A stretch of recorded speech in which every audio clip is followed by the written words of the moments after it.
Shkolla duhet të diversifikohet dhe të shndrohet në një institucion transformues e merr fëmin, e shten ingranazhet e vet edhe që të gatshëm për jetë. Kjo duhet të jetë koncepti i shkollës. Kjo nuk arrihet vetëm me mësimdhënie vlerësim edhe ndaj psikologët.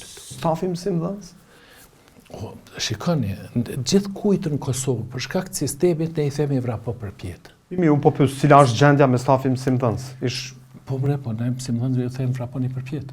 Ja u kem dhënë kurrikulën cilën se marrin vesh. Po nëse ja japim një kurrikul të mirë? Po. Ça? Prandaj ky rast i vlerësimit. Çka ndodh nëse ja japim një kurrikul të mirë? Nëse japim për krahje, nëse bëjmë kërkesa. Stafit sot Kosovë kur kush si lyp kur gjë. Pse veç mos më lyptimus lypi asun ty ja mshelin derën ai bën atje çka don. Nuk ka transparencë, nuk ka llogaridhënie, nuk ka përkrahje, nuk ka mbështetje, nuk ka mjete materiale, nuk ka materiale mësimore, nuk ka ndërveprim të shtetit me mësimdhënësin. Prandaj unë konsideroj kjo është problem i mënyrës si e konceptualizojmë shkollën.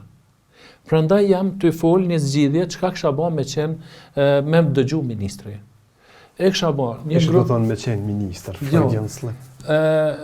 Me qenë, po s'ka problem me thonë, me qenë ministri kisha bë çto se. Me pas ambicie nuk është vepër penale. Me pas ambicie me ndihmu fëmijë nuk është vepër penale, absolutisht. Personalisht mendoj që Isuf tha që do të ishte ministër më i miri.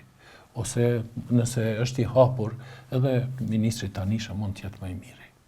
Edhe unë kisha bë një grup punus që s'pari e krijon misionin e shkollës, e kam hulumtu dokumentet, kurrikulen, ligjet, nuk dihet pse është shkolla në Kosovë. Prandaj kisha bë një herë misionin e shkollës, kisha thonë me çata ekspert. Shkolla duhet me bë këtë. Mënyrë të fragmentuar copa është plot vende, por në mënyrë sistematike me ditë drejtori i shkollës çka pritet prej tij e prej shkollës tim nuk është e shkruar kurkund në Kosovë.